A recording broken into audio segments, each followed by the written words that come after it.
Ya, hola, hola a todas y todos, muy buenas tardes. Yo creo que por respeto a los mediadores que están el día de hoy, a Lisset y Pablo, yo creo que empecemos ya pronto para no extendernos mucho y que se vayan agregando los que se quieran ir sumando. A la compañera, a la hermana que tenía el problema de la asistencia, le vamos a poner también en el link del WhatsApp la asistencia para que se puedan inscribir después. Y bueno, hacer un recuento de que estamos en la quinta clase, ya hemos superado la mitad del diplomado. La semana pasada no teníamos el conocimiento que la universidad lo iba a cerrar por el tema del feriado, pero siendo respetuosos de la gente que trabaja allá y entendiendo que no iba a haber nadie para, si había alguna emergencia, poder asistirnos, y entendiendo que más gente era un periodo de trabajo, decidimos acoplarnos a la voluntad del contexto. Sin más preámbulo, eh, motivarlos a que no bajen la energía y que nos veamos este día sábado con toda la fuerza y la fraternidad. Y eso, así que los dejo con ustedes, a Lisette Carrasco y Pablo. Ellos mismos yo creo que se van a presentar brevemente y a exponer su clase. Así que sea una muy linda clase. Gracias, Juan Pablo. Espero que esta tarde estén todos bien. Yo soy Lizeth Carrasco. Eh, Vamos a vernos este fin de semana. Espero que quienes estén viajando tengan un buen viaje, lleguen muy bien y nos vemos el fin de semana. Yo hoy día les voy a conversar sobre el convenio 169. Eh, Y Pablo nos va a hablar de la experiencia que, bueno, ahí les va a contar, pero les adelanto, de la experiencia que han tenido eh, en su, en su provincia sobre las consultas y cosas. Les quiero proponer que, bueno, voy a exponer yo lo del convenio y luego Pablo. Entonces, después al final vamos a dejar el espacio para preguntas. Entonces, si alguien quiere preguntar algo, que la pueda quizá anotar por ahí para que después no se les olvide. Los dejo con Pablo para que él se presente. Buenas tardes, hermanas y hermanos. Yo soy Pablo Díaz Fuentes. Soy un chango del Quisco, de la agrupación Changos del Quisco, Gente de la Mar. Soy pescador y buzo. Estudié ingeniería en construcción. También me dedico a la constru. Y en esta oportunidad les voy a contar experiencias sobre derecho a consulta que hemos tenido acá en la región de Valparaíso, específicamente en la comuna del Quisco, por un asunto que cuando me toque el turno se los voy a comentar. Eso.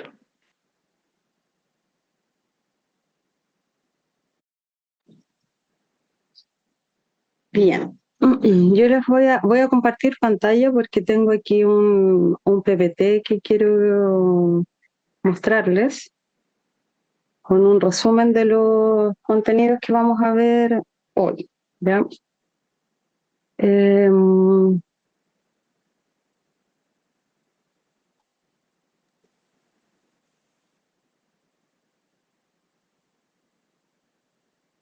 ¿Se ve, cierto? Sí, sí se ve. Ya, entonces yo les voy a comentar aquí algunas cosas sobre el convenio 169 de la OIT en relación a la historia, los aspectos generales eh, del convenio, qué es lo que dice respecto al derecho a consulta y vamos a ver también qué dice el convenio respecto de territorio. ¿Ya? Primero partamos por ver qué es la Organización Internacional del Trabajo, que es que fue en algún momento el único organismo que ha creado, ¿cierto?, un tratado obligatorio sobre temas indígenas. Este es un organismo internacional dedicado a asuntos laborales y sociales, ¿cierto?, que produjo este tratado. Bueno, ha producido ya dos, que primero el presente, el convenio 107, que también veremos un poquito de eso, y el 169, que fue su reemplazo. Este organismo fue creado en 1919, posterior a la Primera Guerra Mundial, y que pertenecía a la Liga de las Naciones inicialmente y luego fue anexado por la ONU. Anexado a la ONU, entonces es una agencia de la ONU actualmente. Tiene un carácter tripartito, eso significa que tiene, digamos, tres partes componentes, que son los gobiernos, los empleadores y los trabajadores, que tienen igual derecho a voto. ¿Cómo supervisa la OIT la aplicación de convenios y las recomendaciones? Tiene dos tipos de procedimientos. Por una parte está la presentación de memorias e informes periódicos de los Estados miembros que buscan dar cuenta de los medios administrativos, legislativos y ejecutivos adoptados para cumplir los convenios que se han obligado a implementar. Ya esto es a través de memorias estatales anuales.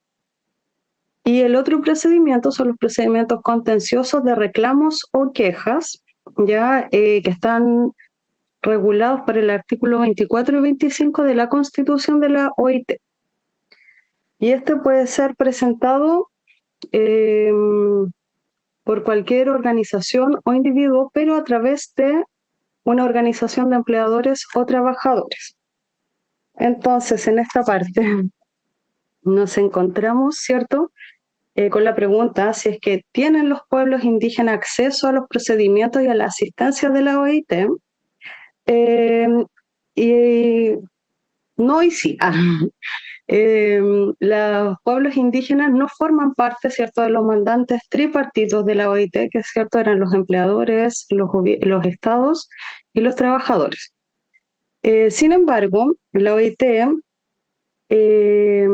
insta a los pueblos originarios a hacer alianzas, ¿cierto?, con organizaciones de trabajadores o de empleadores para que los puedan representar ante la OIT. Por eso es importante, eso puede ser, por ejemplo, un sindicato. Entonces, en ese caso es importante igual que los pueblos indígenas puedan tener efectivamente sus propias organizaciones laborales, porque esa es la forma en que pueden presentar sus quejas ante la OIT. Entonces, ¿cuál es el origen histórico del convenio 169, ¿cierto? ¿Por qué surge el interés de la OIT en asuntos indígenas? Principalmente por lo que se llama la cuestión indígena. Ya sabemos, ¿cierto?, que en Latinoamérica y en países que en algún momento fueron colonias en este momento, y los que son independientes también tenían población muy marginalizada dentro de la sociedad, principalmente que eran indígenas o tribales como afrodescendientes, en que estaban en situaciones laborales muy precarias, casi semi-esclavizadas o de trabajos forzados. Entonces, desde casi los comienzos de la OIT es que se interesa igual en regular las relaciones laborales que que tienen los indígenas con los estados y sus empleadores. Entonces, en 1926 crea una comisión de expertos en trabajo indígena que busca investigar la situación laboral de los pueblos indígenas y tribales. Después vamos a ver bien qué entiende la OIT por cada uno de ellos. Y ahí desarrolla varios instrumentos para hacer esta investigación, ¿cierto? Y crea luego, se celebra en 1936 en Chile, en Santiago de Chile, la Conferencia Regional de los Estados Americanos miembros de la OIT. Y en ese momento se pide a los estados, a cada estado, que conforman, o sea, que se integran a la OIT, que informaran sobre la condición del trabajo indígena en sus países. Luego de esto se celebran varias conferencias más hasta que se materializa una parte de ese trabajo en el Programa Andino 1953, que busca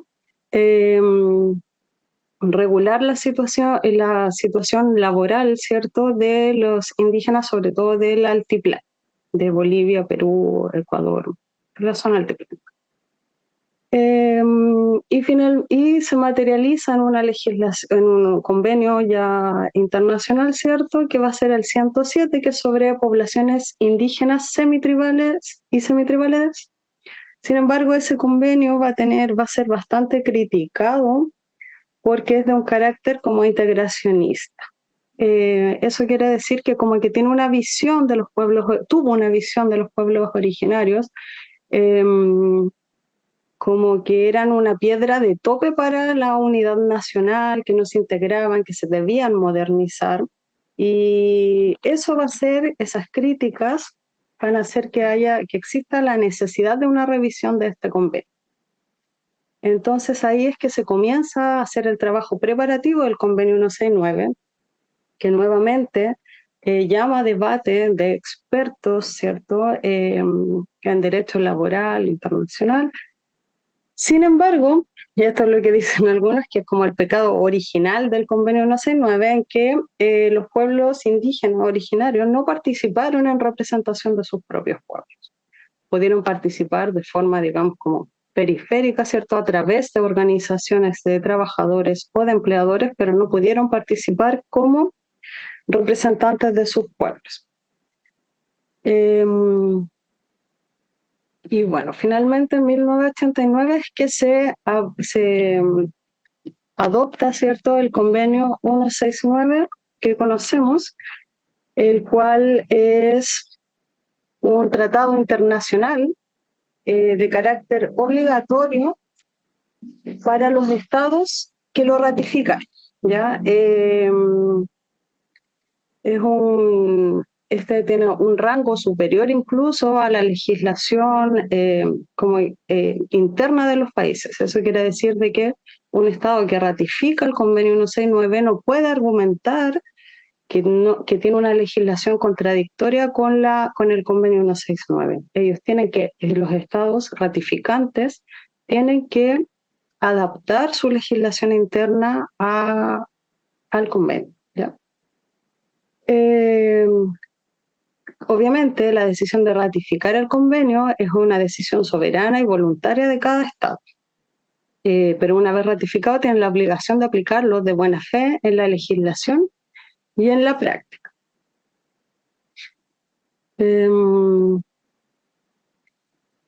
Y asegurar, ¿cierto?, que los pueblos indígenas sean efectivamente consultados y puedan participar del proceso.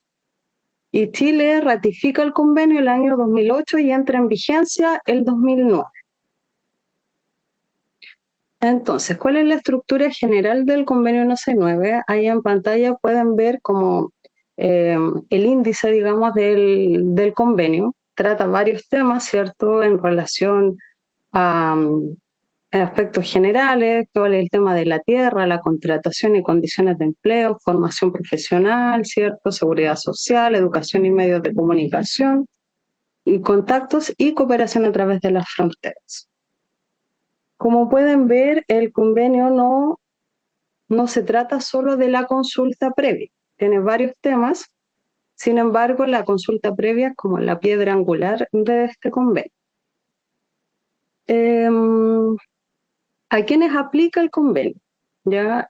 A pueblos, como pueden ver, este es el artículo 1 del convenio, el inciso 1, ¿cierto?, que dice que aplica a pueblos tribales en países independientes cuyas condiciones sociales, culturales y económicas les distingan de otros sectores de la colectividad nacional y que estén regidos total o parcialmente por sus propias costumbres o tradiciones o por una legislación especial. La parte B dice que a los pueblos en países independientes considerados indígenas por el hecho de descender de poblaciones que habitaban en el país o en una región geográfica a la que pertenece el país en la época de la conquista o la colonización, o del establecimiento de las actuales fronteras estatales, y que cualquiera que sea su situación jurídica conservan todas sus propias instituciones sociales, económicas, culturales y políticas o parte de ellas. El inciso 2 dice que la conciencia de su identidad indígena o tribal deberá considerarse, ¿cierto?, un criterio fundamental. Y el 3 argumenta que la utilización del término pueblos en este convenio no deberá interpretarse en el sentido de que tenga implicación alguna en lo que atañe a los derechos que pueda conferirse a dicho término en el derecho internacional. Esto implica que, de cierta forma, limita qué se entiende como pueblo, ¿ya? No va a ser como un concepto muy amplio dentro del convenio 169, que fue bastante polémico cuando se quería incorporar. El convenio 107 que les hablé anteriormente hablaba de poblaciones y también se quería incorporar ese concepto en el convenio, porque encontraban que pueblo era muy como político, tenía una carga como política y tiene ese tinte, ¿cierto?, como de nacionalidad. Entonces no se quería, fue bien discutido, finalmente se utiliza, pero se limita, ¿ya? Entonces, ¿quiénes son los pueblos indígenas y tribales según este convenio? Hay dos tipos de criterios, ¿cierto? Criterios subjetivos, que van a ser esta conciencia de identidad tribal que leímos, ¿cierto?, en el artículo 1, y los criterios objetivos para pueblos indígenas va a ser descender de poblaciones, ¿cierto?, que habitaban en un país en la época de conquista o la colonización o antes del establecimiento de las fronteras estatales actuales. Y que conserven sus propias instituciones sociales, económicas, culturales o parte de ellas. El convenio no espera que se mantenga como sus instituciones o sus prácticas culturales intactas, porque entiende que el tiempo ha pasado, pero sí que se mantengan algunas de ellas. Y en cuanto a pueblos tribales, también el criterio subjetivo es la conciencia de su identidad tribal, y también los criterios objetivos son las condiciones sociales, culturales y económicas que les distinguen de otros sectores de la colectividad nacional y que están regidos total o parcialmente por sus propias costumbres o tradiciones o por una legislación especial. Como pueblos indígenas y tribales no debe confundirse con minorías étnicas, porque no es lo mismo. Ya una minoría étnica en otro país puede ser un grupo de migrantes, pueden ser varios grupos que no entran como parte de pueblos tribales, ¿ya? Ni como parte de pueblo indígena. Bueno, pasemos al tema de la consulta. ¿Por qué entonces la consulta y la participación son la piedra angular del convenio? La consulta,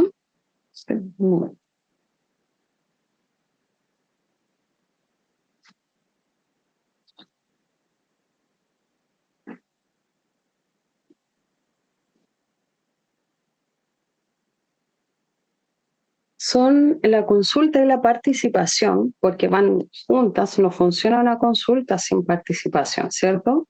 Son principios fundamentales de la gobernanza democrática y el desarrollo incluyente. Y si bien la consulta y la participación son objetivos importantes por sí mismos, también lo es, y muy importante, la forma o el medio en que pueden participar los pueblos indígenas. La consulta sí son derechos que son necesarios, que les otorga el convenio 169 a los pueblos indígenas y tribales, y bueno, no se atribuyen solamente a los pueblos indígenas, ¿cierto?, sino que también a la ciudadanía en otras situaciones.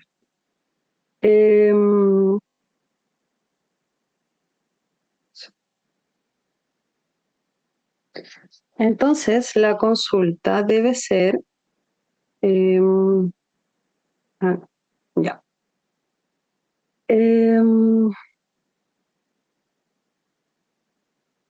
¿cierto? El convenio 169 dice que se debe consultar a los pueblos indígenas o tribales interesados, ¿cierto?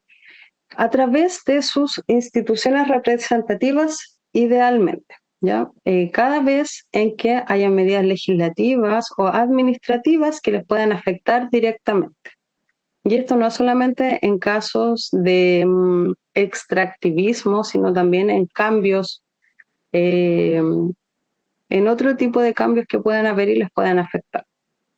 También dice que las consultas son el Estado, el gobierno es el que se debe encargar de llevar a cabo la consulta y proveer los medios necesarios para que la consulta se lleve a cabo. Se debe realizar de buena fe. Eso implica, ¿cierto?, sin engaños, con la voluntad de llegar a un acuerdo o a un consenso, y que, ¿cierto?, que haya un consentimiento acerca de las medidas propuestas.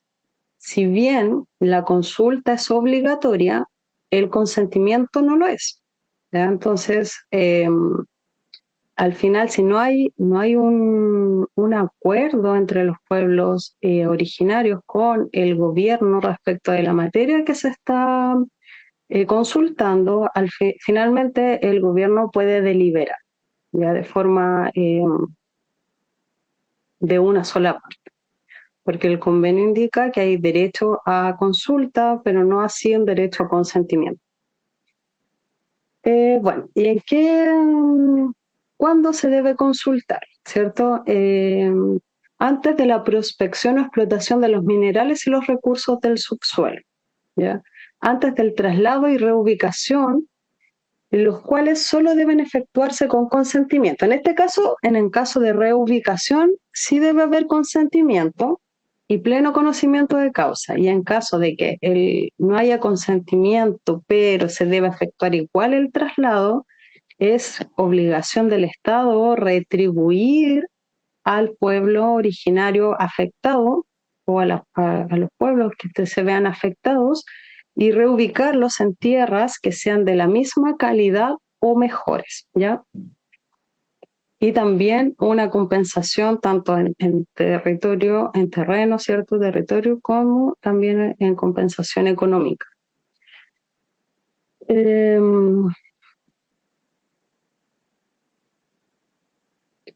Bueno, también en relación a la organización y el funcionamiento de programas especiales de formación profesional y en relación con la alfabetización y programas y servicios de educación, ¿ya?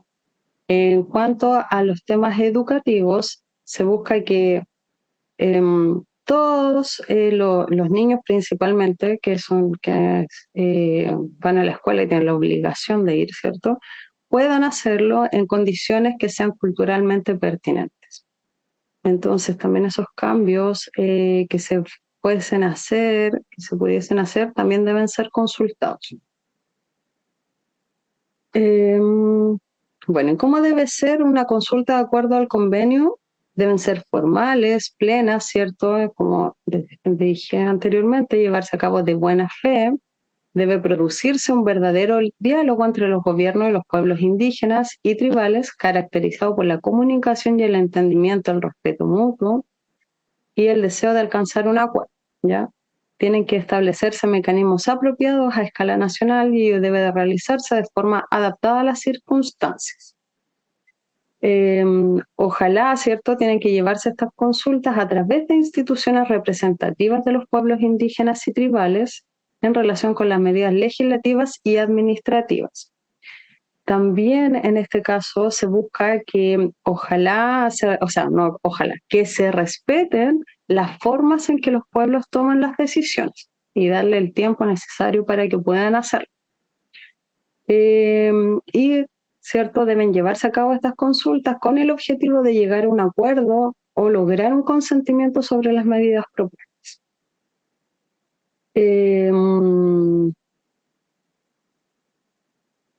Entonces, estas consultas, bueno, tienen el fin de llegar a un acuerdo, pero no implican un derecho a veto. Ya, como les decía, el consentimiento finalmente no es un derecho, salvo en un caso muy específico, Eh, y entonces, en caso de no llegar a un acuerdo, quien decide va a ser el gobierno finalmente.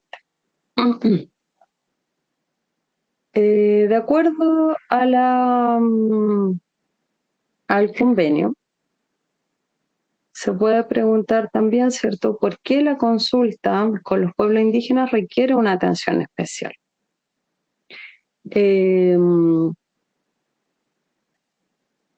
Porque, ¿cierto?, ha habido una relación histórica digamos, de usurpación, de explotación, en que ha dejado de lado, digamos, o han interrumpido mucho el desarrollo cultural y independiente de los pueblos originarios. Entonces, por eso se busca regular las relaciones entre los estados y los pueblos indígenas. Ello no implica, ¿cierto?, que se tengan derechos especiales. Los pueblos indígenas tienen los mismos derechos que el resto de la ciudadanía, digamos, ¿cierto? Pero dada esta situación histórica, es que se requieren, de acuerdo al convenio, ¿cierto?, se requieren medidas especiales de consulta y participación, ¿cierto?, para salvaguardar sus derechos en el marco de un Estado democrático. Se debe considerar también siempre la naturaleza colectiva de sus derechos y la necesidad de salvaguardar su cultura y sus modos de sustento, que son en gran parte también el por qué los gobiernos buscan, o sea, por qué los gobiernos y la OIT busca, ¿cierto?, adoptar estas medidas especiales para su consulta y participación.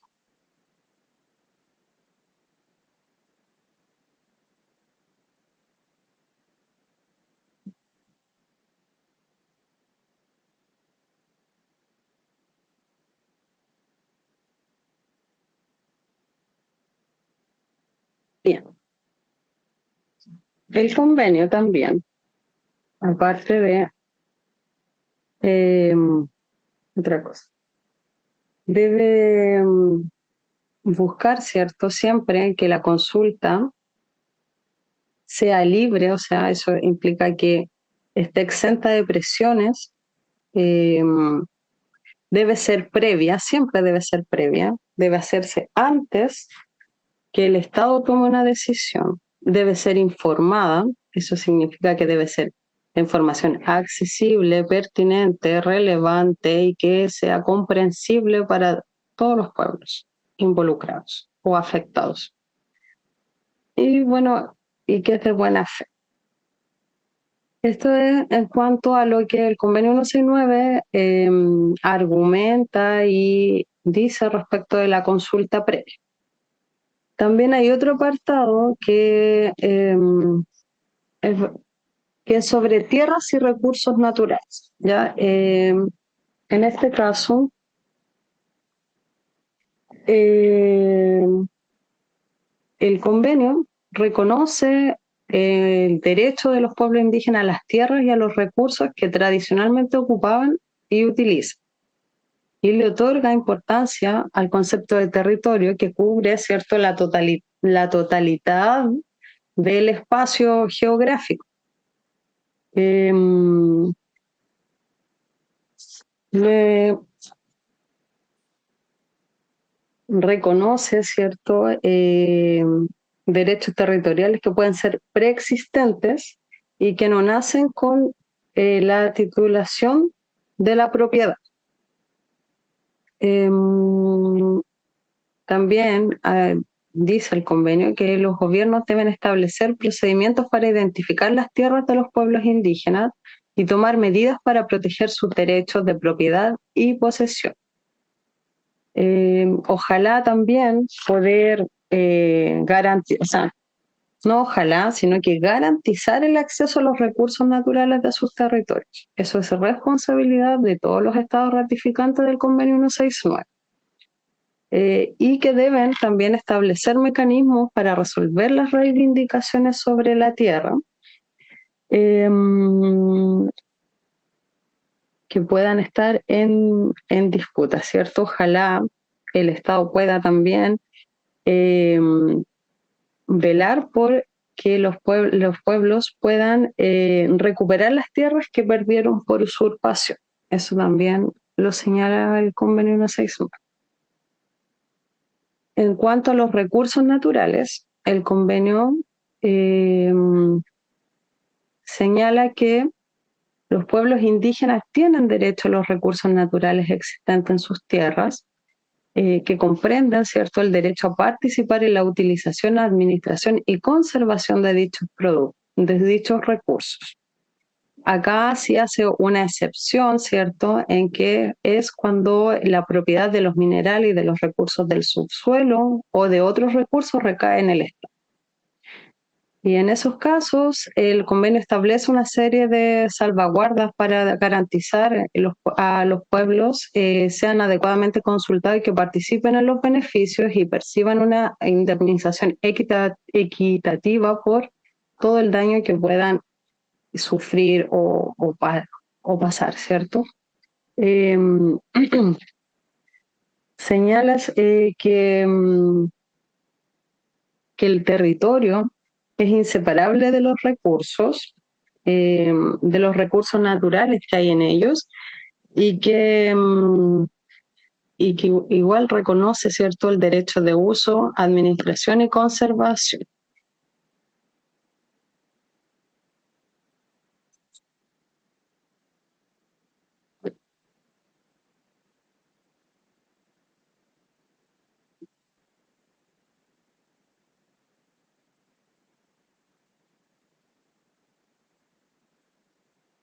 Y también reconoce, ¿cierto?, el derecho a participar en los beneficios económicos siempre que sea posible, ¿ya? Finalmente, es importante, ¿cierto?, subrayar que la responsabilidad de asegurar la aplicación correcta del derecho a la consulta y a la participación recae en el Estado y en los gobiernos, ¿cierto? Y si se fracasa en esa responsabilidad, se plantea un riesgo, ¿cierto? Porque aunque se les da como la autorización a una empresa privada, los pueblos indígenas pueden invocar los derechos en virtud de este convenio. Entonces, y eso va a ser, pueden y han existido casos a nivel internacional en que han tenido que eliminar alguna, no sé, un derecho que se ha concedido de explotación a alguna empresa porque no se hizo bien la consulta previa a los pueblos. Bueno, ahora dejo a Pablo para que pueda presentarle los casos que han tenido en su provincia. Muchas gracias. Ya. Ahora entro yo y voy a comenzar a compartir la pantalla.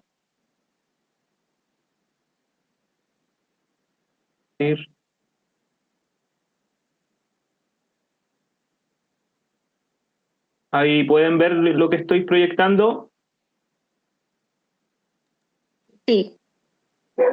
Ya. Yo les voy a contar una experiencia de intento de consulta indígena por asunto de un nuevo plan regulador en la comuna del Quisco. La comuna del Quisco está inserta en la provincia de San Antonio, dentro de la región de Valparaíso. Y aquí en esta imagen podríamos ver todo lo que comprende el territorio comunal. Ahí está, desde la mar subiendo hacia la cordillera de la costa. Podemos ver que está cortado por muchas quebradas y bosque nativo que tiene el litoral central.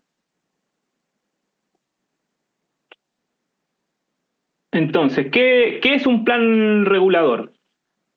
El plan regulador es un instrumento, es como una herramienta de planificación urbana y ordenamiento territorial. está regida por la Ley General de Urbanismo y Construcciones y la Ordenanza General de Urbanismo y Construcciones. Y en estos dos cuerpos legales tiene un gran listado del procedimiento que se debe llevar a cabo para la creación de estos instrumentos de planificación. Generalmente son consultoras las que se encargan de desarrollar estos proyectos o anteproyectos y constan de muchas etapas. Etapas de talleres que se le explican a la comunidad y se le entregan propuestas de diseño del espacio geográfico a habitar. Existen las etapas de consulta ciudadana, donde se enmarcan las posibles consultas indígenas para luego hacer los procedimientos de ajuste y generar el proyecto definitivo, que luego es discutido en el Consejo Municipal y se debe aprobar o rechazar en esa instancia.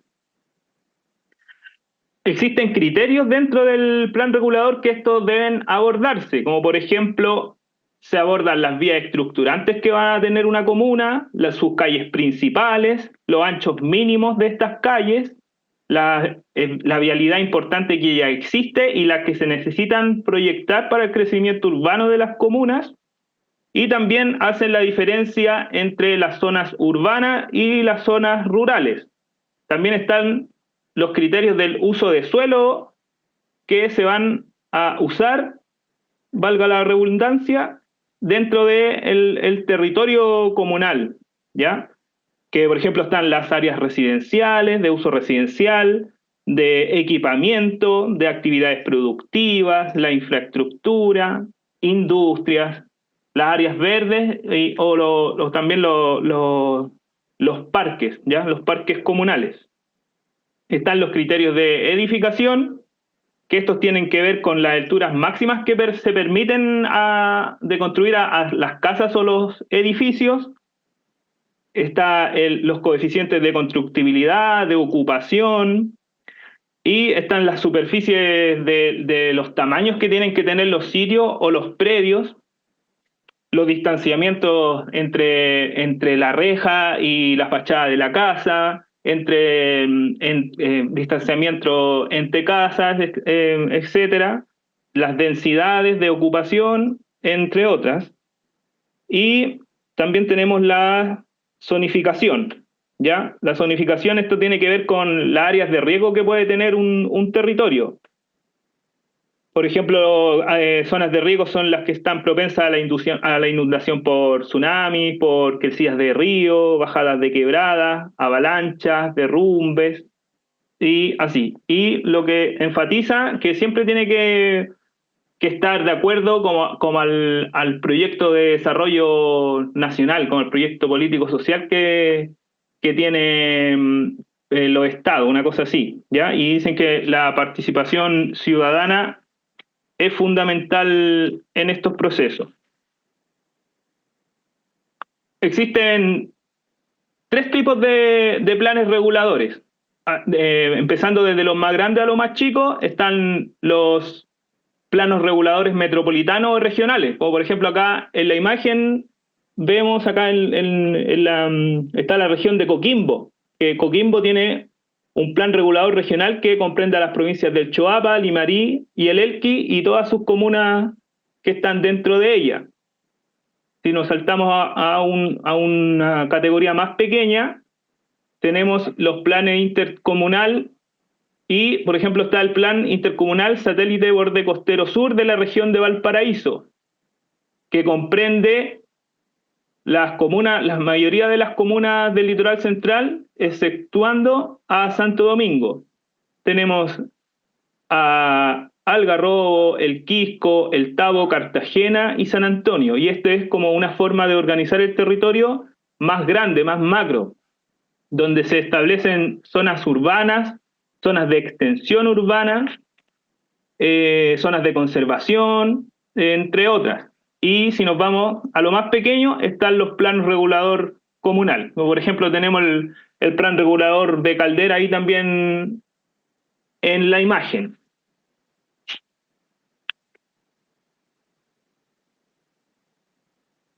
¿Qué nos proponía la propuesta del nuevo plan regulador comunal de la comuna del Tisco? Entre las cosas que más nos llamaban la atención y nos preocupaban eran el aumento de las zonas urbanas, ¿ya? Porque la zona urbana de la comuna del Tisco, en comparación a la del proyecto que se quiere implementar, crece en demasía. Mucha zona urbana, mucha modificación del territorio hacia la urbanidad. Actualmente el plan regulador de la comuna del Quisco permite edificios de 5 pisos solamente en su avenida principal. Y ahora se permitirán edificios de 9 pisos en muchas partes de la comuna. Se aumenta la densidad de edificaciones, eso quiere decir que dentro de una parcela se pueden construir, se puede subdividir en muchos terrenos y se puede construir muchas casas, ¿ya? Eso tiene que ver con la densidad. ¿Y qué nos quiere decir eso? Que este plan es como que estuviera diseñado de la mano con la industria inmobiliaria, porque le entrega a ellos los mejores paños para construir en la comuna. O sea, es como que se abre para el negocio de la industria inmobiliaria. Se incrementan las áreas verdes, que eso nos preocupaba, pero disminuye, o sea, un área verde no quiere decir que sean quebrados bosque nativo. Un área verde también puede ser una plaza de juegos de la población, puede ser el bandejón central de una calle. Entonces, claro, se aumentan las vías estructurantes y tienen bandejones centrales donde van a plantar árboles, y eso lo consideran como área verde, y nos mostraban que las áreas verdes en la comuna van a crecer, se van a considerar más. Pero los parques urbanos y las posibilidades de parques intercomunales no se ven reflejados en la propuesta. Si comparamos cómo crece la urbanidad, es muy el crecimiento de los parques urbanos o los parques intercomunales es muy mínimo, ¿ya? Otra cosa que tiene este nuevo plan regulador, que proyecta nuevas calles, ejes viales. La comuna del Quisco se caracteriza por una industria turística o por el verano de llegar mucha población flotante, por ende las calles colapsan, tacos interminables, y se necesitan más calles hacia la parte alta de la ciudad, pero no se considera las quebradas y los bosques nativos que van a destruir estas vías, ya como que muchas veces se omite dentro de este informe ambiental que presenta la consultora, que se llama Surplan, y como que minimiza los riesgos, ¿ya? Y también hay algo que destacar, que esta propuesta va acorde al modelo de desarrollo que tiene que ver con el megapuerto de San Antonio. Le había nombrado que la empresa que se encargó de la creación del proyecto se llama Surplan, que es la misma que se ganó la licitación de la modificación del plano intercomunal borde costero satélite sur de Valparaíso, la misma que está ahora en este momento haciendo el proyecto de nuestra comuna vecina, Algarrobo, porque ahí también van a modificar el plano regulador. Y también la empresa está en otras ciudades de Chile, como en Copiapó, en la modificación de este plan regulador. Y dentro de las cosas que más nos preocupa es el peligro de perder nuestra identidad local, ¿ya? Lo que nosotros llamamos nuestros sitios de significancia cultural, la historia local, ¿ya? Del habitante antiguo. Eso en los informes patrimoniales no se conversa para nada, ¿ya? ¿Y qué pasa? Comienza la consulta ciudadana, y esta también trae la posibilidad de abrir una consulta indígena, ¿ya? El 8 de julio las comunidades chango y mapuche de la comuna se juntan para ponerse de acuerdo y pedir una consulta indígena de oficio, porque la comuna del Quisco cuenta con una ordenanza municipal de consulta indígena que va a resguardar este derecho a consulta ante cualquier acto administrativo, ordenanzas, decretos que la municipalidad cree y tengan afectación al desarrollo de las culturas indígenas, ¿ya? Entonces, ¿qué pasa? La municipalidad como que se comenzó a averiguar por ella misma, a través de sus asesores urbanistas, le consulta a la Corporación Nacional de Desarrollo Indígena, al Ministerio de Desarrollo Social y Familia, al Ministerio de Vivienda y Urbanismo, sobre por ejemplo, le consulta, ¿existen comunidades aledañas? ¿Existen tierras indígenas? ¿Y qué les dice la CONADI? Que no cuenta con un buen catastro de las comunidades y asociaciones indígenas presentes en la comuna, porque tiene como un catastro que es bastante retrasado y no se actualiza, y le dice, no, allá no hay tierras indígenas, como que si nosotros estuviéramos reclamando que este plan regulador va a ir a afectar a tierras indígenas con título de merced, como de derecho de propiedad. Pero nosotros lo que vamos a ir a discutir, ¿por qué se pide esas consultas indígenas? Es para que se respeten nuestros sitios de significancia cultural. Eso es lo más importante que nosotros estábamos pidiendo en esa oportunidad. Pasa que el municipio del Quisco dice que, de acuerdo a los informes que pide a los ministerios que antes mencioné, dice que la consulta no es procedente, ¿ya? Por las razones que les dije, que no existen tierras indígenas, que es el mayor argumento que usan la administración de ese entonces, que es la misma que sale reelecta ahora en estas elecciones. Entonces, las comunidades van a la Corte de Apelaciones a judicializar esta omisión de consulta indígena, ya por el nuevo plan regulador. Entonces se interpone un recurso de amparo ante la Corte de Apelaciones de Valparaíso. En primera instancia, la Corte de Apelaciones rechaza el recurso, o sea, no lo rechaza, sino que lo declara inadmisible, que ni siquiera se puede discutir, una cosa así que no va a entrar, ¿ya? Entonces, el abogado que nos estaba patrocinando, Cristian Lucero, recurre a la Corte de Apelaciones. ¿Y qué nos dice la Corte de Apelaciones? La Corte de Apelaciones declara admisible este recurso. Y no, mire, aquí les voy a leer un poquito y nos dice que en el fallo, en su punto segundo, dice que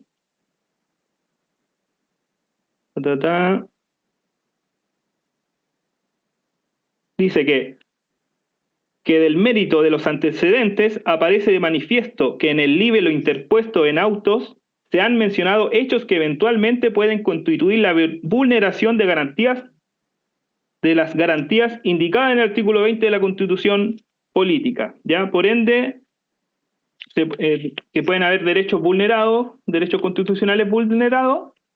La Corte Suprema dice que sí, esto tiene que ser admisible, y la Corte de Apelaciones tiene que dar el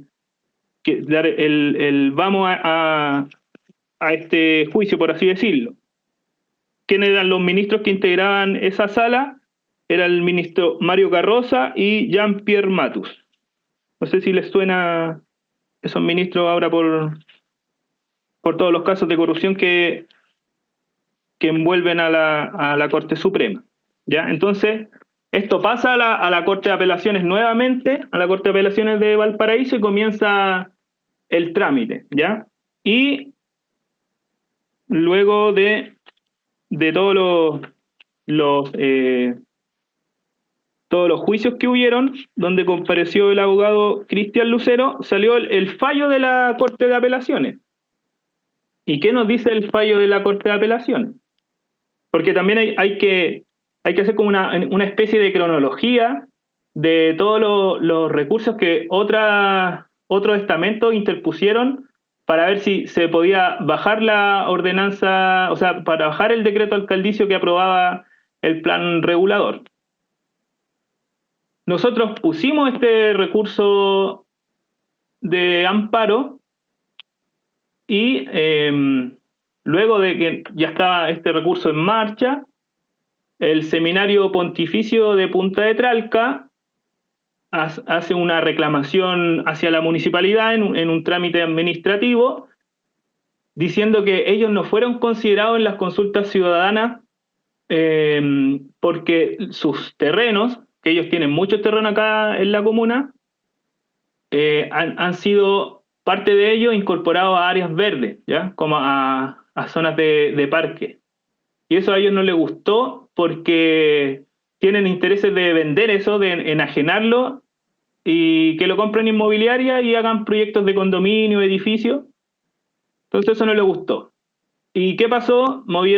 Tienen bastante poder, equipos de abogados, y el municipio dice, disculpen, no los consideramos, vamos a echar abajo el decreto alcaldicio. Entonces, ¿qué pasa? Ya, derogan el decreto y el plan regulador queda en pausa.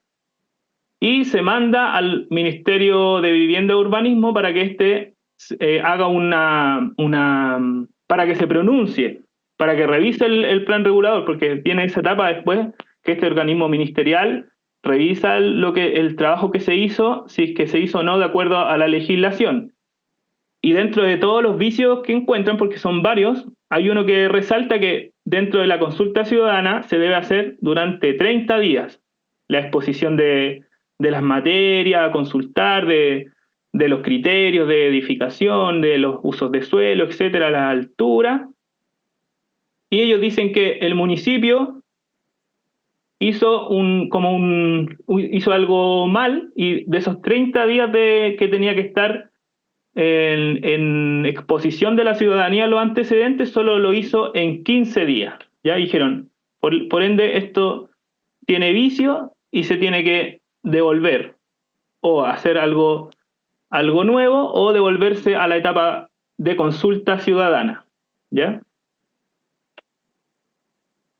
Entonces, visto esos antecedentes, el juicio en la Corte de Apelaciones andando, los jueces comienzan a pedir información a diversos ministerios, a la CONADI, al Ministerio de Desarrollo Social y a la misma Municipalidad del Quisco. ¿Qué pasa? La CONADI y el Ministerio de Desarrollo Social les dice la misma respuesta que les da la municipalidad. El tema que no existen comunidades que están acreditadas, que no existen tierras indígenas.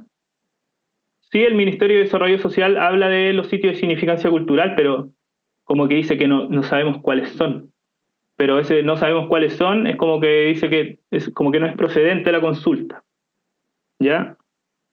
Y también va la municipalidad, y eso también uno seguía ahí en las páginas del Poder Judicial, los trámites administrativos y a quienes consultaba la Corte de Apelaciones de Valparaíso, y sacamos los documentos de pedimento de información de la Corte hacia el municipio. Y nos damos cuenta que la Oficina de Asuntos Indígenas en ese momento es como soslayada o ignorada, y quien responde estos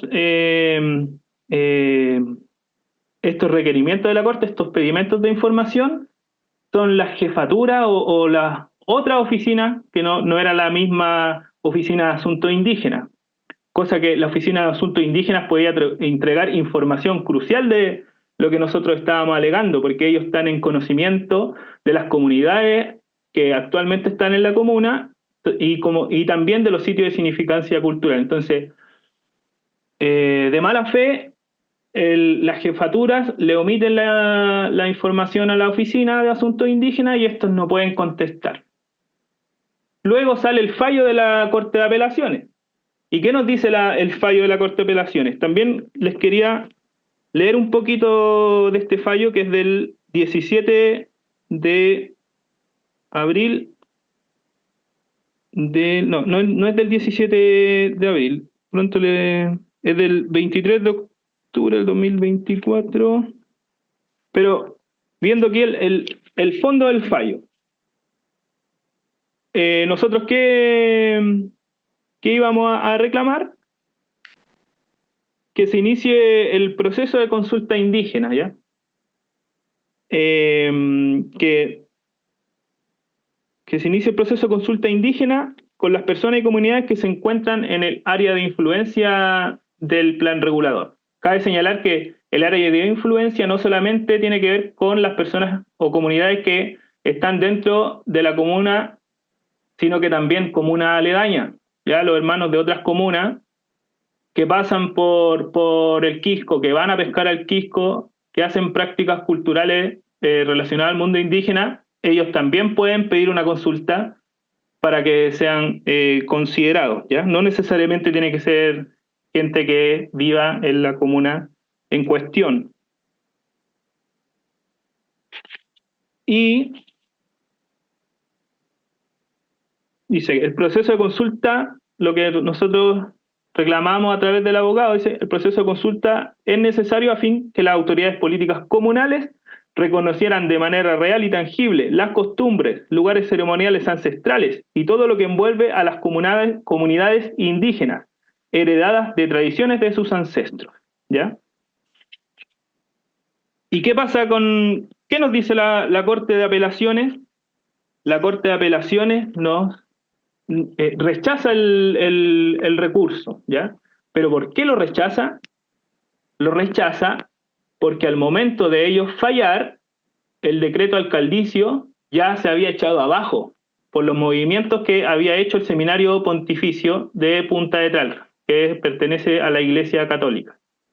Entonces, como dice, mira, así dice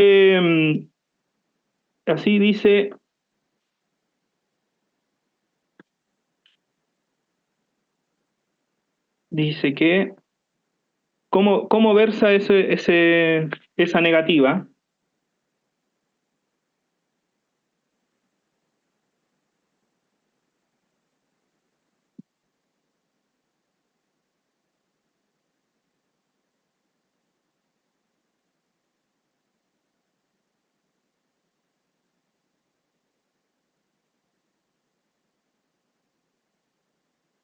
Un momento aquí.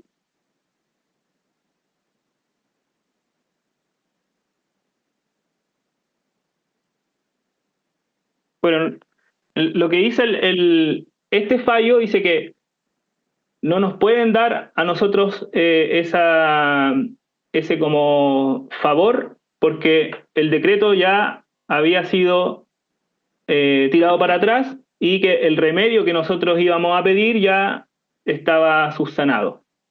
Pero pero ¿qué nos dice lo importante de este fallo? Que a pesar de ser un fallo desfavorable, nosotros lo vemos de forma positiva.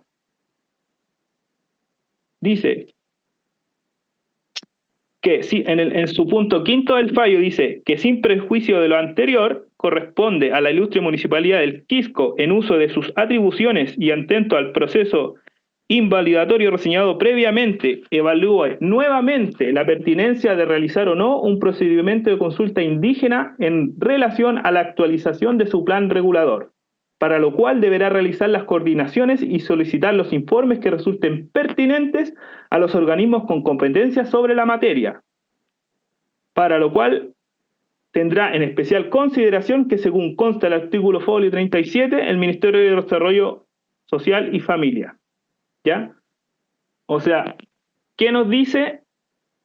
Que a pesar de que los ministerios dijeron que no, el municipio nuevamente debe consultarle a esos organismos para nuevamente hacer un proceso de consulta si es que se estima conveniente, ¿ya? Un momento, voy a enchufar el computador.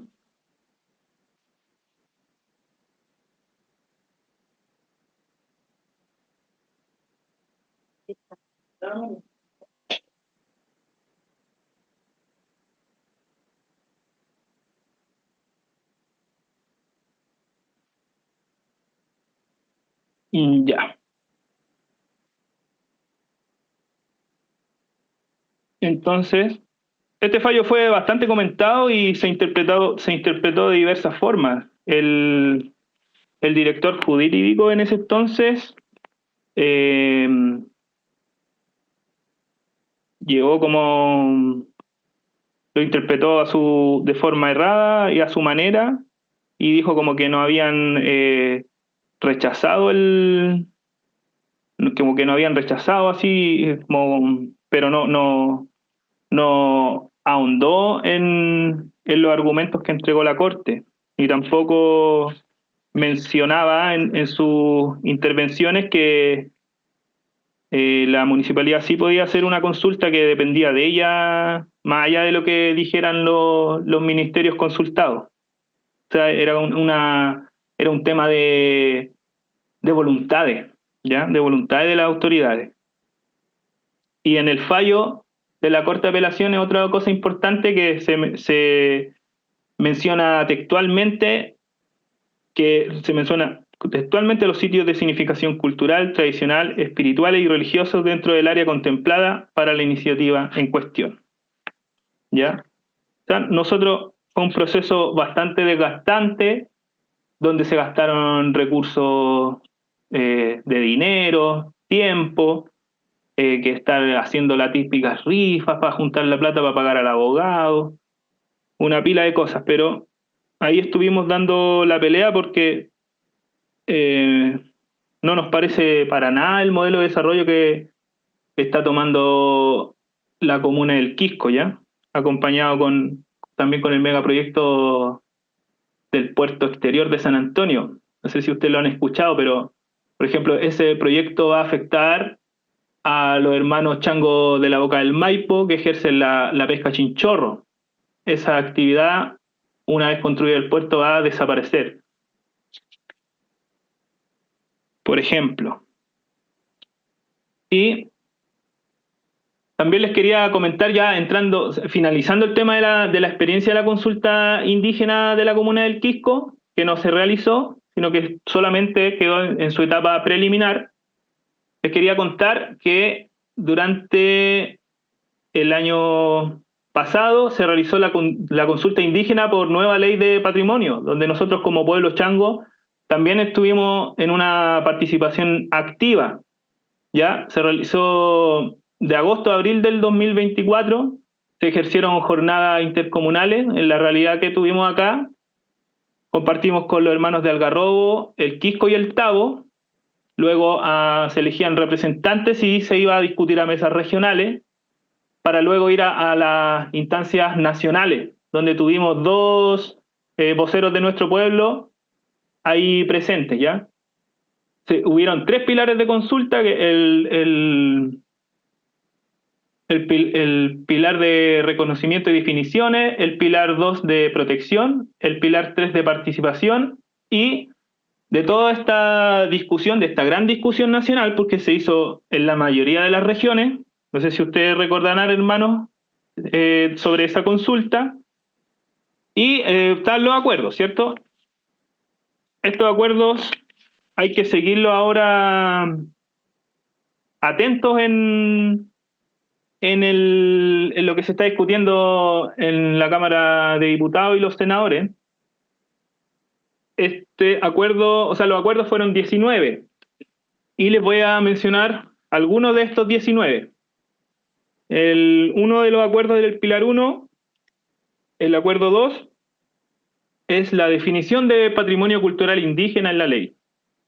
Dice: el patrimonio cultural indígena es un patrimonio vivo que constituye un todo indivisible, que integra lo material, inmaterial, cultural y natural. Este patrimonio es dinámico en el tiempo y mantiene un vínculo permanente con las herencias culturales ancestrales y espirituales y su entorno natural, y se transmite de generación en generación. Incluye la cosmovisión, los saberes, las lenguas maternas, el conocimiento tradicional colectivo, las prácticas ancestrales de salud, las expresiones y prácticas culturales tradicionales, las memorias, las ciencias, las artes, los espacios, los paisajes, los territorios, los maritorios y los lugares históricos y de significancia cultural de manera íntegra. El territorio es el elemento básico y articulador del patrimonio cultural indígena y es fundamental para su proyección futura. ¿Ya? El acuerdo 4 del Pilar 1 dice que se entiende por conocimiento tradicional colectivo el conjunto de saberes ancestrales, prácticas, ciencias, tecnologías, creencias, técnicas, artesanías y juegos ancestrales que son desarrolladas, los oficios, las toponimias y símbolos. ¿Ya? Y otro, por ejemplo, del Pilar 2, el acuerdo número 2, habla de la creación de protocolos de participación en caso de hallazgos arqueológicos y excavaciones arqueológicas. Por deber ético se acuerda la creación e implementación de protocolos de participación para los pueblos originarios en caso de hallazgos arqueológicos, excavaciones y restos sensibles como los cuerpos de nuestros ancestros. El protocolo permite la identificación, manejo y conservación de la cultura material de los pueblos originarios con un enfoque de derechos humanos culturales. Y otro acuerdo que tiene que ver con lo que nosotros estábamos reclamando en la consulta indígena que no se desarrolló por el plan regulador, que esta ley, si es que va bien ahí dentro de las cámaras, habla de una creación de la categoría de reconocimiento de sitio o espacio de significación cultural. Dice, se creará la categoría de reconocimiento de sitio o de espacio de significación cultural de los pueblos originarios. Esta nueva categoría posee un valor espiritual, cultural, histórico y de memoria significativo para los pueblos originarios, ya sea debido a sus creencias, tradiciones, historias o prácticas culturales. Estos sitios o espacios no solo son importantes desde el punto de vista material, sino que también desempeñan un papel fundamental en la cohesión social, la espiritualidad, la sacralidad de la identidad cultural de los pueblos originarios, conforme a un principio de indivisibilidad, y deben gozar de especial reconocimiento y salvaguardia. Esos son algunos de los acuerdos que los vamos a hacer llegar en los materiales complementarios que debemos enviarles para que le echen la leída y se vayan familiarizando cuando vengan las etapas que haya que pelearla ahí si es que existe la posibilidad de ir al Congreso, ¿ya? Y se vienen próximas consultas a nivel nacional que tienen que ver con nosotros, que sería la consulta del decreto 66 del Ministerio de Desarrollo Social, que viene a regular las consultas, el derecho a consulta a pueblos originarios por el Estado. Y otra consulta importante que ya está en marcha, que tenemos que ponerlo ojo, hermano, es la consulta por nueva ley de servicio de biodiversidad y áreas protegidas. En esa de áreas de servicio de biodiversidad y áreas protegidas, hablan de, a grandes rasgos se las voy a nombrar, hablan de áreas de conservación de pueblos indígenas, por ejemplo. Entonces nos van a preguntar, de acuerdo a la ley, porque la ley ya salió, ¿qué es lo que nosotros pensamos? ¿Ya? ¿Cómo vemos nosotros nuestro patrimonio natural, que sabemos que nuestro patrimonio es indivisible? Y en honor al tiempo, voy a dar por terminada mi exposición y ahora con Lisette queremos dar paso a una ronda de conversación, de preguntas o de otras experiencias que ustedes han tenido a lo largo del territorio que tengan que ver con nuestro reclamo de nuestros derechos ancestrales, ¿ya? Que se conjugan con los derechos de nuestros pueblos, ¿ya? Eso hermanos, quería exponerle el día de hoy.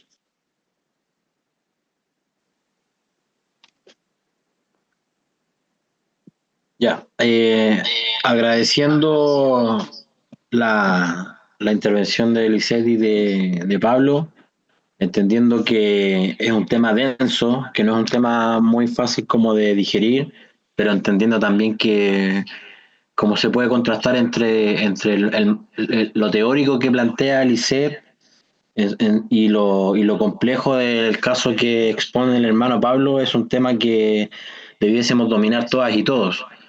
Por lo tanto, creo que es súper importante quizás ahora abrir la conversación a preguntas que tengan que ver con la aplicación del procedimiento para apelar a este tipo de decretos, o si tienen experiencia ustedes o saben de territorio, si es que quieren compartirlo también acá, pero entendiendo que esto tiene que ser una de las herramientas más importantes con las que podemos contar.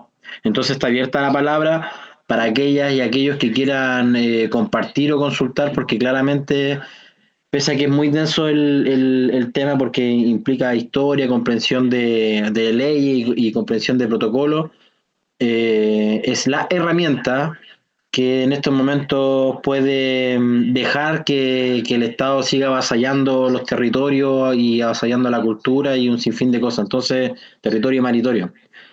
Entonces, agradeciendo, por favor, que la hermana y los hermanos pregunten o intervengan. Yo quisiera hacer una pregunta inicial y de ahí, ojalá que en el chat o levanten la manito, vayan prendiendo su micrófono, está todo dado para que podamos intervenir.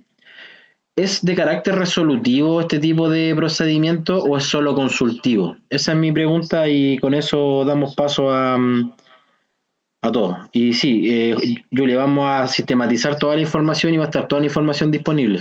Le vamos a pedir un poco de paciencia con respecto a eso, pero sí vamos a ordenarlo y vamos a ver cómo lo podemos agilizar para la comprensión de todas y todo. Esa es mi pregunta, no sé si quiere contestar Licedo o Pablo, los dos, pero es como para entender qué tanto puede ser el alcance, qué tanto podemos esperar que se demore, qué tanto podemos, porque claro, como lo presentas Pablo, es bastante engorroso y dificultoso si no están los recursos y todo el tema, y es de mucha voluntad. Eh, pero eso, qué tan resolutivo es, qué tan ajetreado puede ser el tema, ahí quedo atento a la respuesta.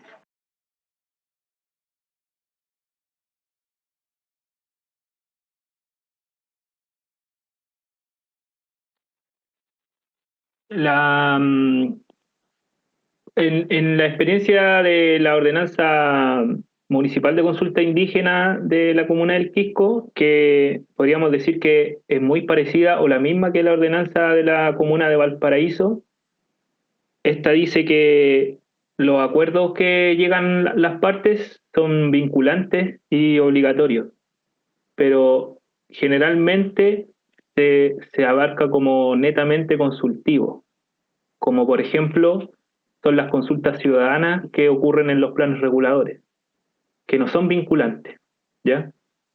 Pero sí en la ordenanza, como decía anteriormente, esta dice, voy a buscar el artículo pronto acá, no lo encontré, pero dice estas son vinculantes y que estos acuerdos deben implementarse.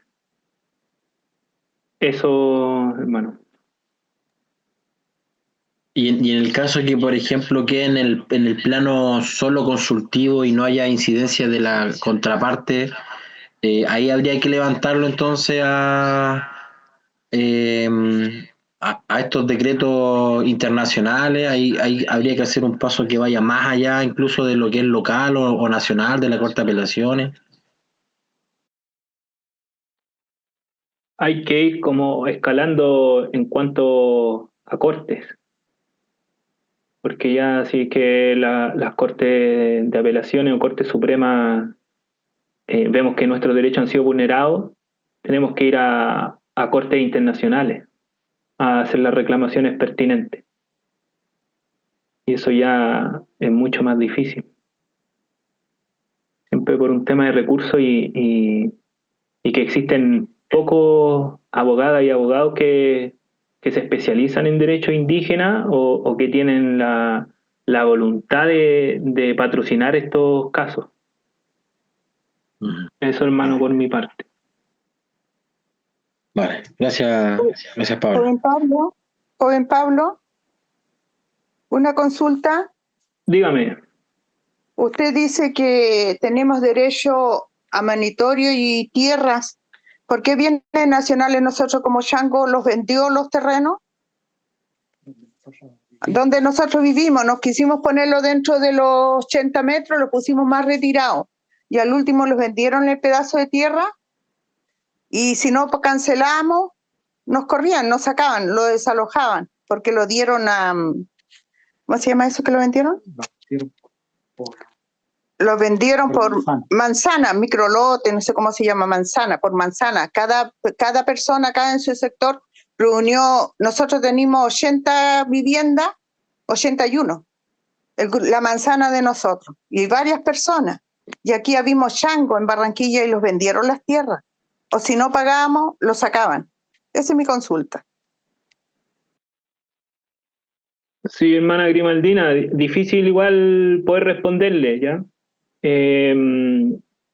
Nada más contarle que acá en la comuna del Quisco y Algarrobo, antiguamente era parecido como se fue formando Barranquilla. Y habían poblaciones y asentamientos costeros de pescadores muy antiguos. Y después cuando fue llegaron así como los dueños de las tierras y se fue poblando por los nuevos habitantes. Estos pescadores ancestrales sufrieron el despojo y tuvieron que irse de sus tierras que siempre habían habitado y empezar a vivir en las poblaciones que los construyeron en la parte de alta. Esas son experiencias que nos cuentan nuestros abuelos, nuestros papás, que han ocurrido en la comuna del Quisco y Algarrobo, ¿ya? Y es un problema latente que ocurre en todas nuestras costas. Pero nada más solo decirle que tenemos que estar atentos y tratar de, por los medios que sean, tratar de solucionar nuestros propios problemas, pero es bastante como acongojante lo que sufrimos, ¿ya? Como por el despojo de nuestros lugares ancestrales, de nuestros asentamientos.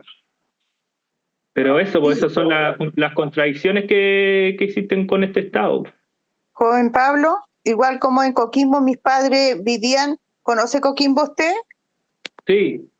Playa Xanga, entre Sí, Peñuela y la población de los pescadores de Peñuela está el colegio de nosotros, y nosotros vivíamos en la playa Xanga. Y donde hicieron para hacer la avenida del mar, lo sacaron como 40 rucos, teníamos de diferentes familias en la orilla de la avenida del mar. Y lo sacaron a todos sin darlos ningún beneficio, hicieron una población en Tierras Blancas y los mandaron a todos como que los desaparecieron, desarmaron los rucos con máquina y todo, y los mandaron para Tierras Blancas. Y mi papá de allá y los otros compañeros, los otros hermanos, igual tengo muchos hermanos Shango que son de familia de viejitos que ya fallecieron, de abuelitos, y los sacaron y los mandaron para allá, y los niños todavía vienen a trabajar a la playa Xanga, a la Lama. Yo tengo un hermano, el Hugo, le dicen el ojo en la playa Xanga, a él, sobrenombre. Usted sabe que todo en la playa los ponemos sobrenombre. Sí. Y sabe que mi hermano todavía trabaja en la playa y el otro hermano trabaja en Peñuela, es buzo, saca macha, el conejo le dicen, la población de los pescadores. Y sabe que no los pagaron nada, llegaron y te corrieron y se terminó el cuento. Eso, está fome lo que está pasando, porque aquí en Barranquilla, Caleta Barranquilla, hay mucha gente de muchos años, los primeros. Por ejemplo, le voy a dar los Calchillas. Ellos llegaron los primeros habitantes acá, pero no los reconocen como primeros habitantes, porque hay una señora que su mamá era partera y hay una historia grande. Sabe que pasan a llevar mucho pasan a llevar a los changos, porque aquí ahora estamos de aniversario, Caleta Barranquilla, y con otra persona que llegó hace poco, le pusieron que ellos eran los primeros habitantes, y no, porque la historia aquí se sabe. El primer asentamiento humano aquí en Barranquilla fueron los Calchillas. Por eso digo que tanto los pasan a llevar. Y tenemos que agachar las orejitas nomás y pagar el terreno y se terminó, pues hicimos con mi viejo eso. Los iban a sacar, juntamos la plata, pagamos y ya. Pero deberían respetarlo, porque nosotros, imagínate, yo soy nacida, antes en esos años no había hospital en Coquimbo, lo hicieron después, así que toda la gente de Coquimbo, todas las niñas, las embarazadas, íbamos los tenían en Serena, y después mi mamá se devolvía de nuevo a Coquimbo de donde éramos, porque no había hospital, así que casi la mayoría de Coquimbo es serenense, ni nunca, porque somos coquimbanos. Eso es un poquito de mi, ¿qué le puedo decir? De mi historia, joven Pablo. Y Maldina, una pregunta, ¿y eso ¿Sí? ustedes lo denunciaron ante alguna autoridad estatal, CONADI o algo así? Igual como la otra señorita. Uy, qué terrible con nadie aquí en Copiapó. Terrible, terrible, porque pasan a llevar. Yo no pude reclamar en esos años porque era chica. Yo me acuerdo que era chica cuando mis papás lo sacaron de ahí, de la playa Xanga. Éramos chicos nosotros. Éramos 10 hermanos. Igual como aquí en Conadi a uno lo humillan tanto para reconocerte, en ese te piden tantos documentos.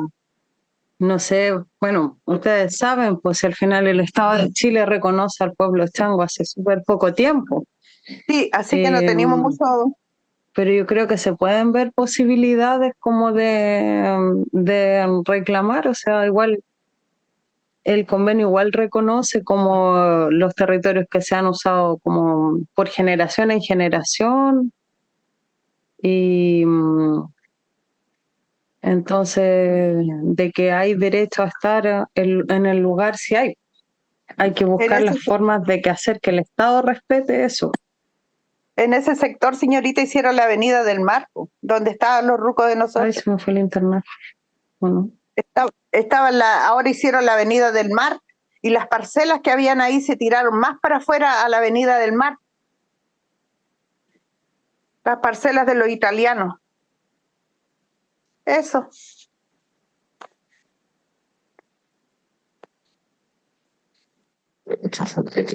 Como dice la hermana Lisette, nuestro pueblo está reconocido hace muy poco, entonces hay una pila de vallas que tenemos que saltar para que nos respeten y nos reconozcan.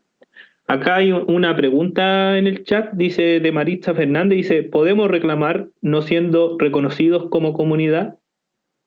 Dentro de la experiencia que hemos tenido acá, que no estamos reconocidos como comunidad, ni tampoco no tenemos calidad indígena, nosotros nos adecuamos, o en realidad no, estamos bajo el paraguas del convenio 169, que reconoce el autorreconocimiento, ¿ya? Y este convenio 169 fue ratificado por el Estado de Chile y tiene que hacerlo respetar. Llevamos muy poco tiempo como pueblo reconocido por el Estado y tenemos que dotarnos de todas estas herramientas para que estos derechos sean respetados, ¿ya? Porque claramente no somos ahora los mismos que fuimos antes, ¿ya? Ahora siento que estamos con mayor poder, ¿ya? Con mayor organización y mayor decisión, ¿ya? Muy convencidos estamos de que tenemos que trabajar en unión como pueblo y hacer pelear todas estas adversidades que hemos sufrido a través de nuestra historia. Eso quería comentarles.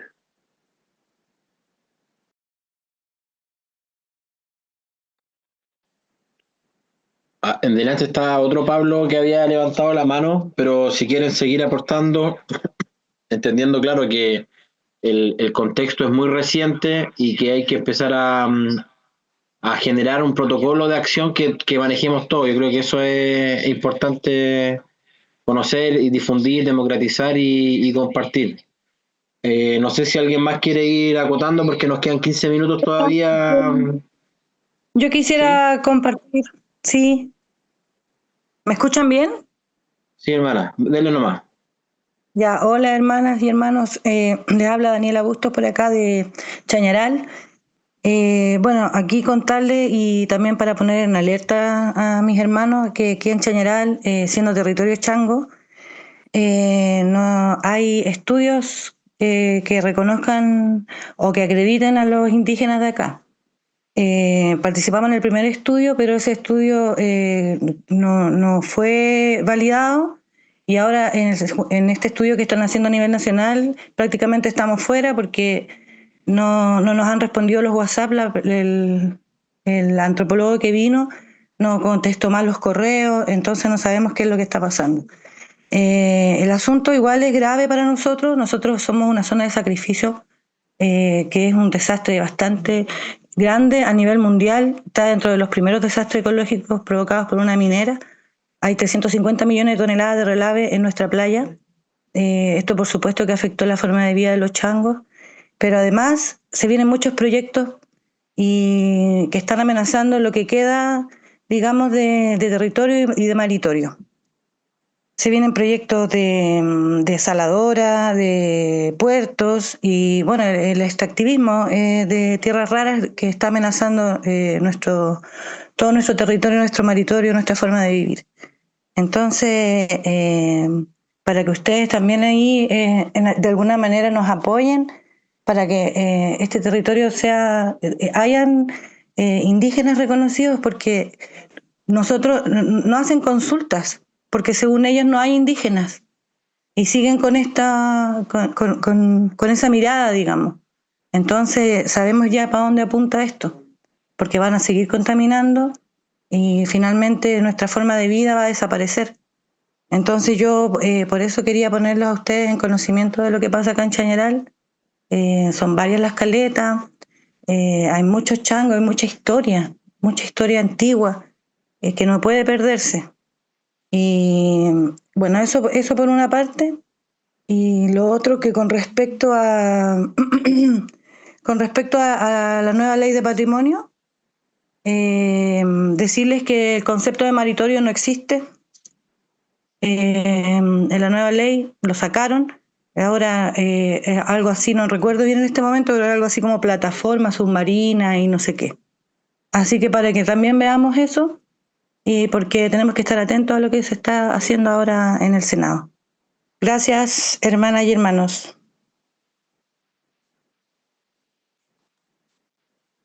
Daniela, ¿ustedes tienen sindicato de trabajadores independientes? Sí, hay 16 sindicatos acá y una federación. ¿Y todos son changos? ¿Todos se reconocen como changos? ¿Son No todos. No todos los sindicatos, pero sí hay muchas personas que son descendientes, que tienen ancestralidad. Chañaralinos. Porque a través de una organización como un sindicato se puede poner una queja o un reclamo en la OIT por ese tipo de cosas. Y ahí hay varias situaciones. Sí, hay varias situaciones bien delicadas que hay que...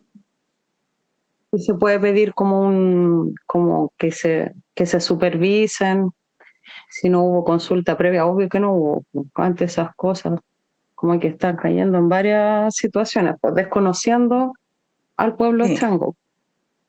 Exactamente. Y bueno, y están pasando por Se encima puede de la hacer gente. virtual igual, algunas de esas quejas. Ajá. Bueno, Eso lo vamos a ir viendo con respecto, por ejemplo, a este estudio, porque se supone que sí iban a venir a Chañaral, que sí iban a venir a Pan de Azúcar y a todo el borde costero, y no han contestado los WhatsApp y la consulta se terminaba ahora, o sea, el estudio, perdón.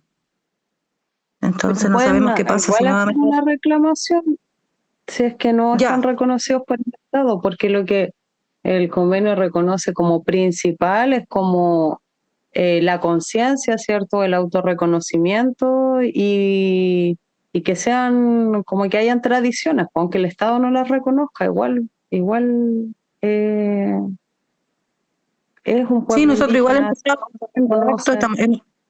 hemos estado bien fortalecidos en todo, hemos estado haciendo trabajos con respecto a los sitios de significancia, nos hemos estado encontrando, sabemos quiénes somos, nos reconocemos entre nosotros, hemos hecho ceremoniales, entonces hay toda una historia que existe, pero que no está siendo visibilizada por ninguna parte. Y esto está provocando que el extractivismo esté pasando por encima de toda la comunidad y de nuestros recursos naturales, que es lo más grave, porque eso afecta directamente a nuestra forma de vida. Es cierto, pero no tienes que esperar a que el Estado reconozca, se puede hacer igual un reclamo. Entonces ahí ver las posibilidades igual. Ya. Así que eso, los pongo en conocimiento de esta situación para que próximamente, si es que necesitamos, digamos, fortalecernos más con el apoyo de todos los changos, para que estén al tanto de lo que está pasando aquí en Chañaral.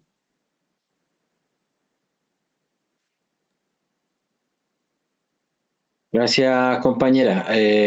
Hermana. Ahora, Pablo tenía las manos levantadas de antes y después Claudio. Si es que no van a contestar algo Pablo y Lisette a lo aportado por Daniela.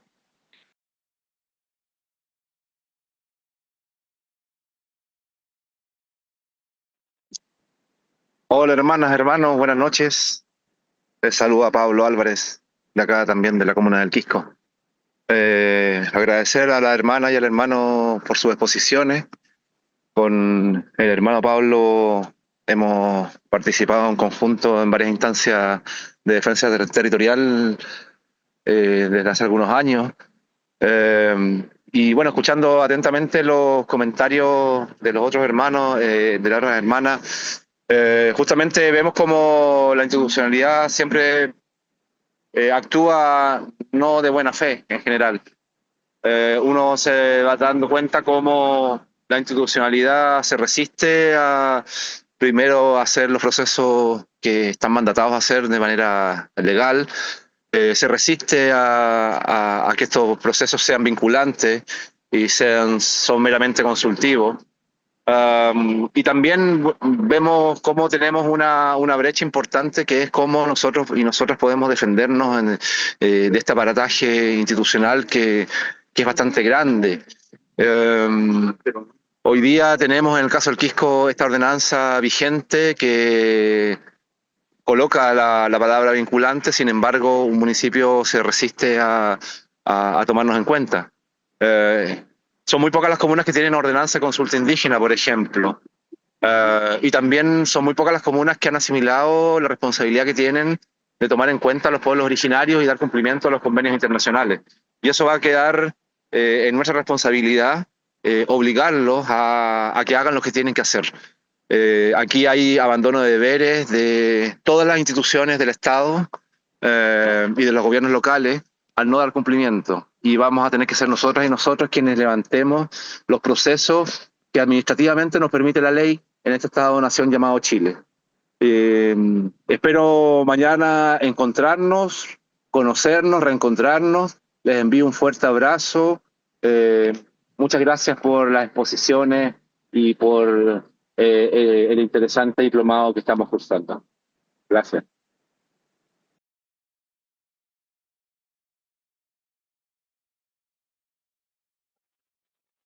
¿Algo que acotar, Lisette o Pablo, a las palabras del hermano Pablo? ¿O pasamos a la palabra de Claudio? Ahí estamos atentos.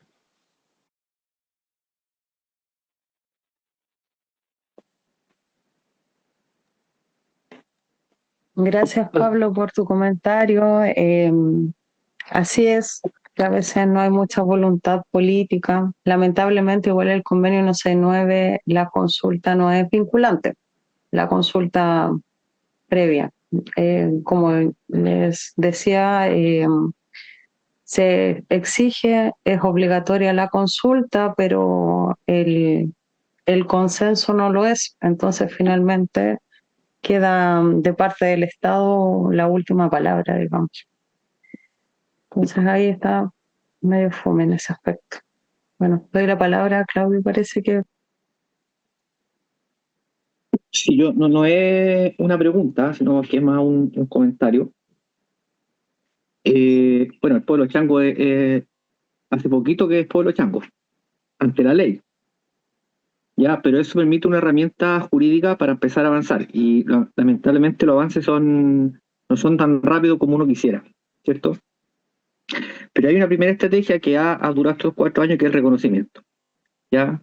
Si bien el convenio 169, yo puedo autorreconocerme, pero teniendo la acreditación me da más peso. Entonces, este proceso que ha durado todos estos años, que es rápido igual, pero en términos a nosotros no nos gusta, que es lento, y eso ha significado una presencia, ¿cierto?, de comunidad en el territorio de Chile.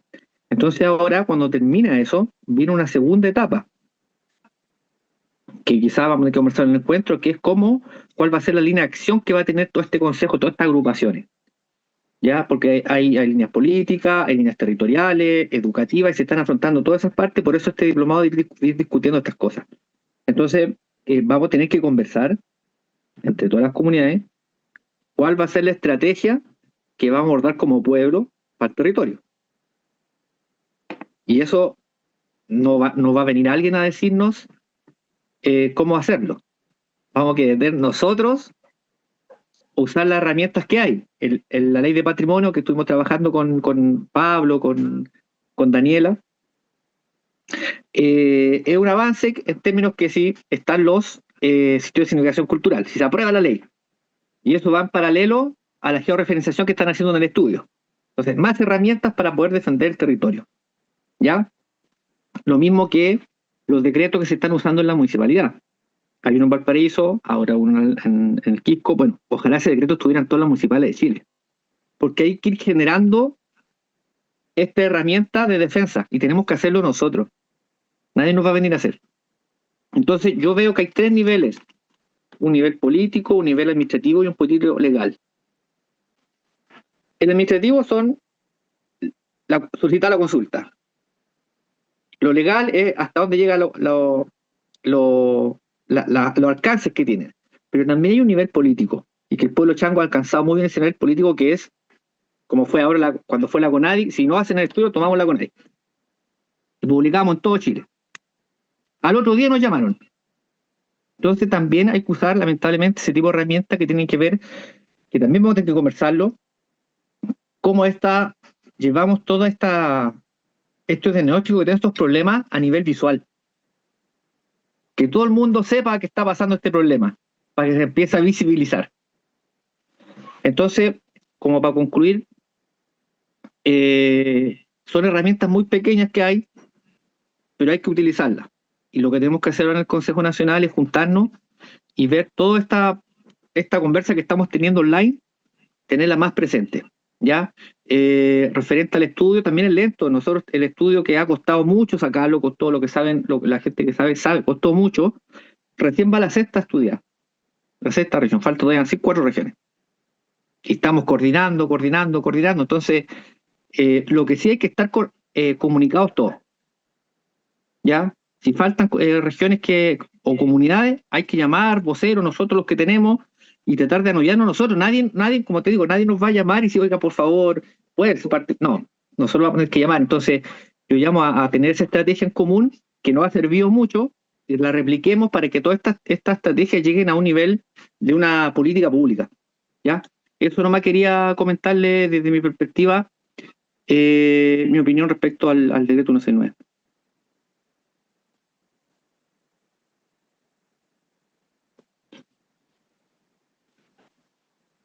Ya, estamos en la hora, podemos seguir denunciando tantas cosas que sabemos que están pasando, pero necesitamos profundizar más este tipo de protocolo y recoger las palabras de todos y todos para fortalecer toda la herramienta, porque son varias, entonces, y seguir luchando por ellas. Si quiere Pablo y la hermana Lisette dar unas palabras de cierre. Recuerden llenar la asistencia, que es por el tema de la cuestión académica, pero necesaria, pero innecesaria. Y eso, agradecido la clase de hoy y los dejo con la hermana y el hermano para dar el cierre del día de hoy. Y nos vemos en el encuentro. Hay harto que hacer. Gracias, Juan Pablo. Bueno, quiero agradecer a cada uno y a cada una de ustedes por la escucha atenta, por sus comentarios, está buena la conversación, está bueno también que podamos seguir profundizando en las herramientas que tenemos, como bien decía Claudio, y ver cómo podemos ayudarnos entre todos con las situaciones que cada territorio tiene. Así que nada, ya tenemos quedan poquitos días para vernos y compartir y conversar también todos los temas que necesitamos conversar. Así que les deseo una buena noche. Les puedo mandar algunos materiales respecto al convenio 169 para complementar la información. Y eso, buenas noches, que están súper bien. Ha sido un gusto verles y conversar con ustedes hoy día. Un placer haber compartido esta clase con ustedes. No pude ir al encuentro Shango. Nos vamos a ver este año, señora Grimaldina. Sí, Te el vamos a otro año. extrañar, Grimaldina. Bueno, yo los quería en vivo, abrazarlos a Claudio, igual a todos. Sí. Ya, que pasen bien. Yo Chaito. quería también agradecer la escucha y atenta que tuvieron. También agradecer haber participado en esta clase. Y por último, quería leerles el artículo 3 de la ordenanza de consulta indígena de la comuna del Quisco, que habla del cumplimiento del deber de la consulta. Dice: la ilustre municipalidad del Quisco deberá realizar los esfuerzos necesarios para alcanzar el acuerdo o el consentimiento previo, libre e informado de los pueblos afectados, dando cumplimiento a los principios de la consulta a través del procedimiento establecido en este instrumento. Nos dice que los acuerdos que se alcancen entre los intervinientes serán de obligatorio cumplimiento y vinculantes, ¿ya? Y nada más que contarles que obviamente esto a las autoridades no les gusta, y la ordenanza municipal de consulta indígena de la comuna del Quisco actualmente se encuentra paralizada, podríamos decir, y está en la oficina del departamento jurídico para su pronta modificación. Y nosotros sospechamos que quieren sacarle el carácter vinculante. Por eso estamos atentos ante cualquier modificación que ésta tenga. Agradecer la escucha, saludar a los hermanos que vienen viajando, y ojalá, sino que este próximo encuentro sea bastante fructífero para nuestra organización interna y el desarrollo de nuestra cultura. Muchas gracias, hermanos y hermanas. Gracias a ustedes. Pasen bien. Que estén bien. Gracias, buenas noches. Buenas Chao, noches. buenas noches. Estuvo acá. Gracias, Pedro. Chao. Saludos por allá, por el encuentro. Que la pasen Gracias. lindo. Gracias, hermano. Buenas noches. Buenas noches.